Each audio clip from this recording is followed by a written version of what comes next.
what they love most about Britain, and the top answer was the countryside, even beating the Queen and fish and chips. Yet the old politicians of the old parties are, in my opinion, completely ignoring the countryside right now. We know that Labour has really always been a party of the city, never much cared for our pre and present land. So it was no surprise when, shortly before the last general election in 2010, 100 Labour MPs called for more homes to be built on the Greenbelt. The Tories hit back, promising to protect the Greenbelt, just like they did again last week. But I'm afraid their words are weasel words and highlight the con in Conservative. Over the past 5 years, the number of houses that have actually been built on Greenbelt land under the Conservative-led government has more than doubled. The Tories have broken their promise and shown even more hatred for the countryside than Labour. They are the ones that have been responsible for concreting over our precious green fields at a rate faster than any other government in history. To add insult to injury, the Tories did this despite promising local people more say over what happens in their area back in their last manifesto. Localism, they called it. In reality, they introduced what was effectively a developer's charter called the National Planning Policy Framework, which argued against conservation and for a presumption in favour of development. In essence, this has given developers a green light to build just about anywhere, and to hell with what the locals think. Neither does it matter whether there are enough local school places, enough health services, any decent public transport or road networks, what pressure there might be on local water or power supplies. The rush to solve the housing crisis takes priority over everything, and especially the countryside. You couldn't trust the Tories with the countryside in 2010, and whatever they might say at their manifesto launch today, you can't trust them with the countryside now. And I think voters need to consider this very carefully, particularly if they live in rural areas. Once the countryside's gone, it's gone. You can't get our green fields back once they've been lost. And this isn't just about beauty, it's about our food security too. Only 1.3% of our British workforce now works in agriculture, and we are importing 40% of our food, which is far too much. We must reverse this trend if we're to avoid being exposed to volatile global food and animal feed markets, which push up prices dramatically for producers and, of course, then for consumers too. 3 years ago, the Conservative Planning Minister, Nick Bowles, warned that 2 million acres of green fields need to be sacrificed for housing. To put that into context, that's the equivalent of concreting over half of Wales, or the entire county of Devon, together with an area 7 times the size of Windsor Great Park. But yes, we're desperate for housing. This is the cry that goes up, isn't it? Why? Demographic changes, more of us living alone, our growing population. But funny, there's very rarely, if ever, any mention of the I word, immigration. No mention of the fact that over 600,000 people came to live in Britain last year, over 500,000 the year before that, and almost 500,000 too before that, and back we go. 7 million more people arriving under Blair and Brown, and 2 million more under Cameron. It's ironic, I think, to think that some of those migrants may very well have been drawn to Britain because our land is so green and pleasant. Net immigration is now at an all-time high. If we want to have any countryside left for ourselves and for others to enjoy, we have to stop uncontrolled immigration and relieve the pressure on demand for housing, schools, healthcare services, transport, policing and the benefits system. It's only UKIP that has the holistic answer to this, one that eases the pressure of immigration and does the right thing by our countryside, and that's our Australian-style points-based system. UKIP is the party that will protect the Greenbelt. We feel very passionately about this. We see the sense in shoring up our food security and keeping our most loved British icon, the countryside, for future generations. We'll prioritise bringing Britain's 300,000-odd empty homes back into use and incentivise developers to build 1 million homes on brownfield sites by 2025, long before we even begin to consider allowing the destruction of our precious Greenbelt. And even then, we'll be talking about small developments of 6 to 12 houses on the edges of villages, not outrageous mass developments like the 360 houses planned for Bicton, the village where I went to school near Shrewsbury in Shropshire, and which I hope to attend a meeting about tonight. The locals are furious, and quite rightly so. UKIP will also give local people the final say on major developments through a binding referendum. If 5% of the electors in their area say they don't want a large development, they won't get it. And this, I'd like to say to Mr Cameron, to Mr Pickles, this is real localism. I'd just like to finish by saying I really do believe, as a former country girl myself and as someone who still has a house and lives in Shrewsbury in Shropshire, that both Labour and Tories abandoned it long ago, but today UKIP really is the only party of the countryside. Thank you.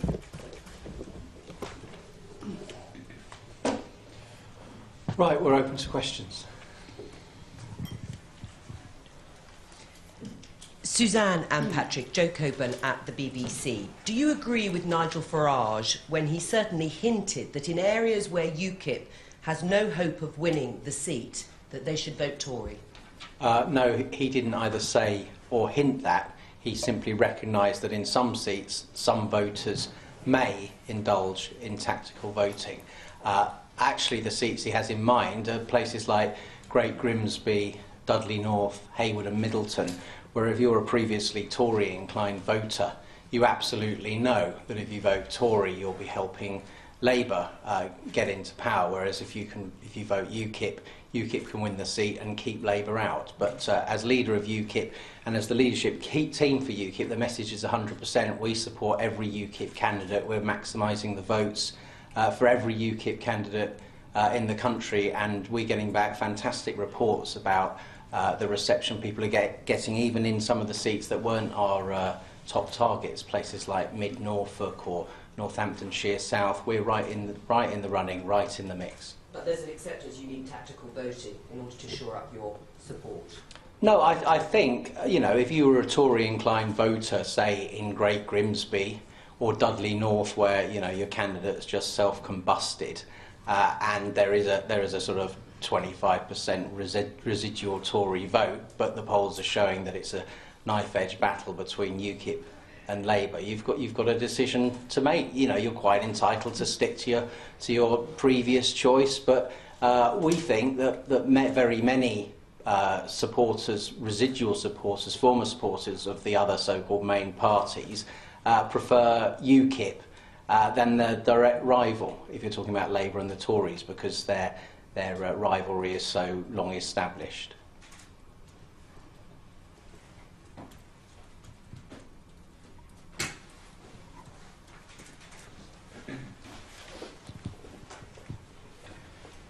Hello, John Stevens from the Daily Mail.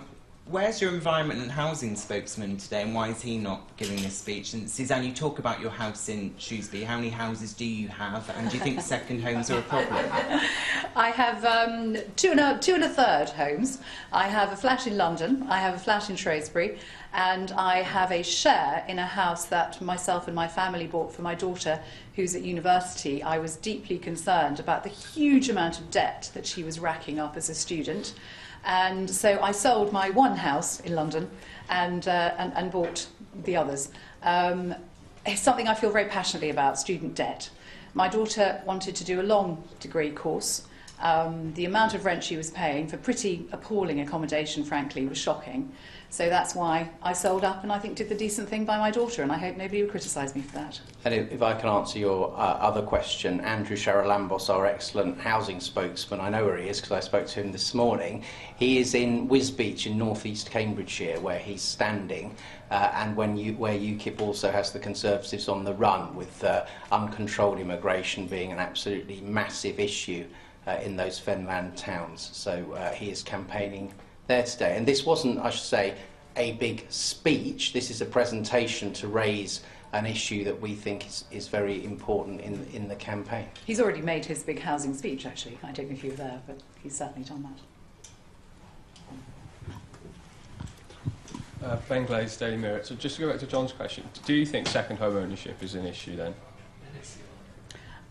Well, I don't think. I mean, I think there are much bigger issues. You know, my homes are both very modest, and and quite small, really. I think immigration, as I've said today, is the bigger issue. And if you look at the huge amounts of people coming into the country, then that is surely a priority for any government, but the others are simply refusing to look at it. And there's no doubt that that is the biggest demographic pressure that we have, and it's got to be sorted. And you look at the Labour Party manifesto yesterday, what a joke. We will control immigration. A single line. They're not planning to do anything more that the Tories haven't done over the past 5 years and utterly failed it. And I can't imagine that the Conservatives will bring forward any more plans today. Yeah. Clearly, any party that wants to solve the housing crisis for the British people has to be able to say they will sharply reduce immigration, and only one party can say that, and that's UKIP. How many homes should Brits be allowed to own then? Well, it depends what they use them for, doesn't it? I mean, I think one of the things I do feel quite strongly about is buy-to-let. There are landlords who own, huge amounts of properties, and I think there might well be a question about that. But that's not the main issue here. I mean, as Suzanne says, I don't think we're not the sort of party that's going to put limits on property ownership by the British people in their own country. But we do have some strong positions we take that, with housing being a finite resource and a resource that's in great shortage, we say, for instance, we would not allow non-British nationals in social housing to have the right to buy. We would not allow non-British nationals to take advantage of Help to Buy schemes with taxpayer incentives, and equally today on the Housing Association policy that the Tories are going to be announcing, we in general welcome anything that helps people achieve their ambitions and aspirations to be a homeowner, but we don't think foreign nationals, again, should be given discounts to acquire property in this country when property is in such short supply. Richard Wheeler, Press Association. Twofold, really. First, you sort of mentioned that you have sort of a modest number of houses, you don't think they're too big and that sort of stuff. What does your research show in terms of people that do come over and immigrants, how many houses they actually have? Have you sort of researched into this? And secondly, on the referendum proposal, who's actually paying for that? Is that falling on the developers or councils to organise? What sort of more thoughts have you got on that? On the referendum, that will be funded. And in fact, it's not just local referendum that we're talking to. I think Douglas Carswell announced yesterday, every 2 years we will have a national referendum too on the issue that is of most importance to the British people. And that is, we have costed that, and that will be part of our manifesto plan costings. And I think it's great, that not only can people have a final say on what happens in their local area, but they will also nationally be able to directly influence what goes into the Queen's speech. Sorry, I can't remember what your first question was. What research have you done in terms of immigrants that come over and actually buy houses and housing numbers that they own taken away from Britain? There's a huge variation of scale there, isn't there? You have some very wealthy people coming into the country who are buying up houses and then just hardly ever using them and leaving them empty for most of the year, which is a great shame. And on the other hand, you have migrants coming in who are living in incredibly poor, cramped conditions, and effectively driving up rents for locals as well, because even if you're on a very low wage, if you're crammed into a house with 10 or however many of you there are, that's a very difficult issue then. It pushes up prices for everybody else too. And at the same time, you've got people living in rather squalid conditions, which is equally unfortunate.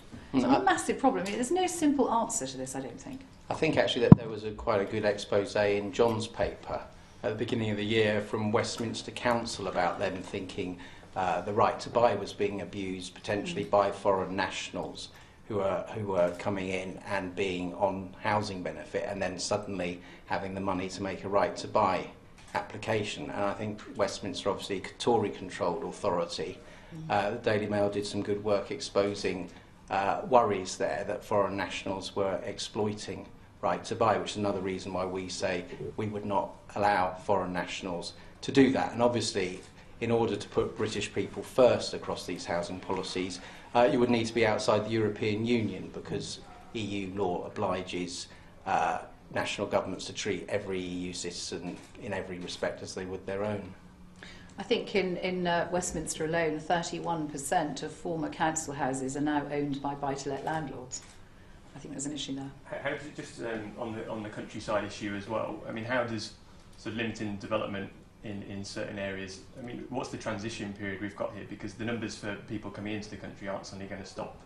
You know, if your policies came in, there's still going to be people coming in and housing demand. Well, rising. actually, I don't know that that's the case. I mean, if we were to have a European Union referendum, if the public were to vote that we would leave the European Union, then our policies, you know, we would be able to say, introduce our Australian point star system, and then we could stop the flow very quickly. I mean, we've said that we'll have a 5-year moratorium on immigration for unskilled workers. That will immediately cut numbers by 150,000 a year. And then we'll have the skilled workers coming in will be decided on that points-based system. I think it could actually make a very significant difference in a very short space of time. You say that you've got a problem with empty properties. What would you do with all of those empty properties currently owned by what you call wealthy migrants? A lot of them probably would meet the criteria of your points-based system. And what would you do with those migrants living in existing HMOs? Have you got any retrospective plans? Can I also just ask what your estimate is for the amount of brownfield land that is currently available in acres? Our research suggests that there are potentially, I'm not quite sure about the number in acres, and one of the things that we need to do is actually discover exactly how much brownfield land we've got. So one of our policies that we would ask for a national register to be created of brownfield sites. We estimate, not our estimates actually, there are other organisations that have estimated you could build up to 2.5 million properties on brownfield sites. That's obviously a little bit beyond our capabilities, I think, in the next 5 years. As I said, we'll be looking to put 1 million homes on brownfield sites by 2025, and we'll be rolling out a programme of grants and incentives to developers to do that, including removing stamp duty from first sale of new properties on brownfield sites and offering grants of £10,000 to developers per unit where there is need to clean up the land on brownfield sites, which has traditionally been something that has put developers off. Obviously, a lot of brownfield sites are also in areas of existing infrastructure. So you don't have the other problems that I talked about not having access to schools, to transport links and so on and so forth. So brownfield is definitely much a priority. In terms of what we can do about empty properties, I think that the figure of 300,000 is really those that are in a fairly rundown state. And those are the ones that we'll be targeting, not wealthy people who can pay their own way. What with CPOs? Would you want local authorities would CPO the empty properties? What's the mechanism you'd use? Yes, certainly that would be something that we would give to local authorities to be able to do that when houses have been deliberately left to run down and go to rack and ruin over a number of years. Houses of multiple occupation you also mentioned, that's a significant problem. I think it's a great shame that again, this is the Tory government removed the need to apply for planning permission to transform your property into a HMO and instead just made it a permitted development right. I think that's something that should be looked at. I think a lot of people are extremely concerned about the way in which houses of multiple occupation are not looked after terribly well.